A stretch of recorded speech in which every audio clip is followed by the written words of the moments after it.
Welcome back. We're talking with David Valadao, Kristin Olsen, and Linda Halderman about this year's state budget.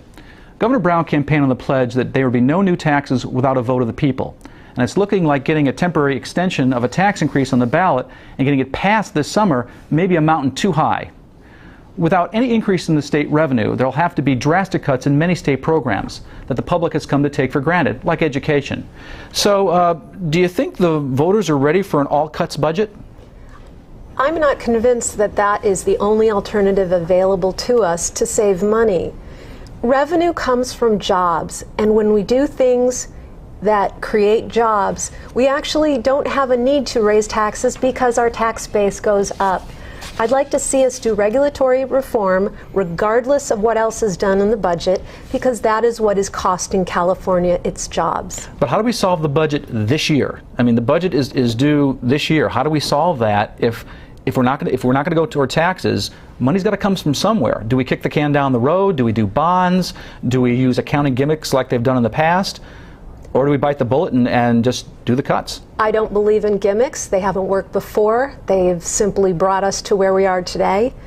But there's plenty of opportunities to make government more lean. And we do see that our problem is we like to spend a lot of money and not set priorities. In my view, priorities should be public safety, including fire, education, health.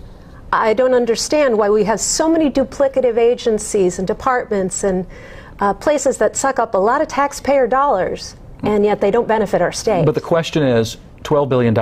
That's the question. I mean, are you saying that there's, they've already cut $12 billion, which is 15%, and now if this doesn't happen, tax increase doesn't happen, it's going to be another 15%. So we're talking about a 30% reduction in the state budget. Are you saying that there's 30% of fraud, waste, and abuse and duplicative services in state government?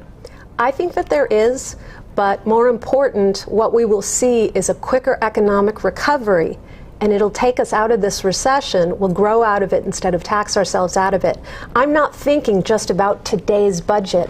I'm thinking what is going to happen for the Central Valley for the next 2 years, 5 years, 10 years.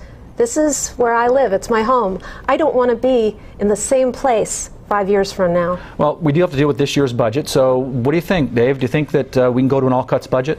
I've actually seen a lot of areas in the committees I've sat on that we did not make the cuts we should have. There's vehicles that are being replaced that have no need to be replaced, and we're spending money because one regulatory agency. Now you're a farmer, right? Yes. And so you use probably your tractor is what, 30 years old? No, I actually have some newer tractors. Do you have some newer ones? I have a couple. Most farmers I know, they hold on to those tractors for a long time. Well, we try to save money, but when there's an opportunity to buy a new piece of equipment, you buy it, but you buy it for the right reasons. Right now, we've got people forcing another agency, forcing a government agency to spend millions of dollars on new vehicles that they're perfectly fine. You've got agencies in California that run at a cost 10 times the national average. Why aren't we making cuts in those departments and looking at those to make the savings? Well, I wanted to put something, a graphic up that the LAO was asked to put together an all-cuts budget and what it might look like. And so if you take a look at the chart, it talks about K through 12 education, eliminating the K-3 class size reduction. Kindergartens would have to start at 5 years old, and enrollment.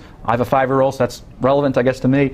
Community colleges would increase their fees significantly. Universities would increase their fees. Second and third strikes under the 3 strikes law would have to be for serious and violent offenses. Government workers would have to take about a 9% pay cut plus increase into their health care contributions.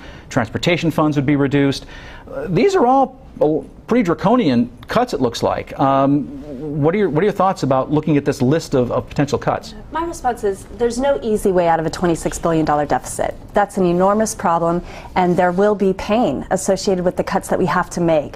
But if we continue to kick the can down the road, then we're just being irresponsible. Yes, to answer your question, yes, I would support an all-cuts budget as long as that budget also includes these long-term structural reforms. There's nothing more important than finding ways to grow ourselves out of this economic situation that we're in. Let me follow up with a quick question. We've only got about 15 seconds, but is this too big a problem to handle in 1 year that we need to phase in the correction as opposed to, is it too much too soon?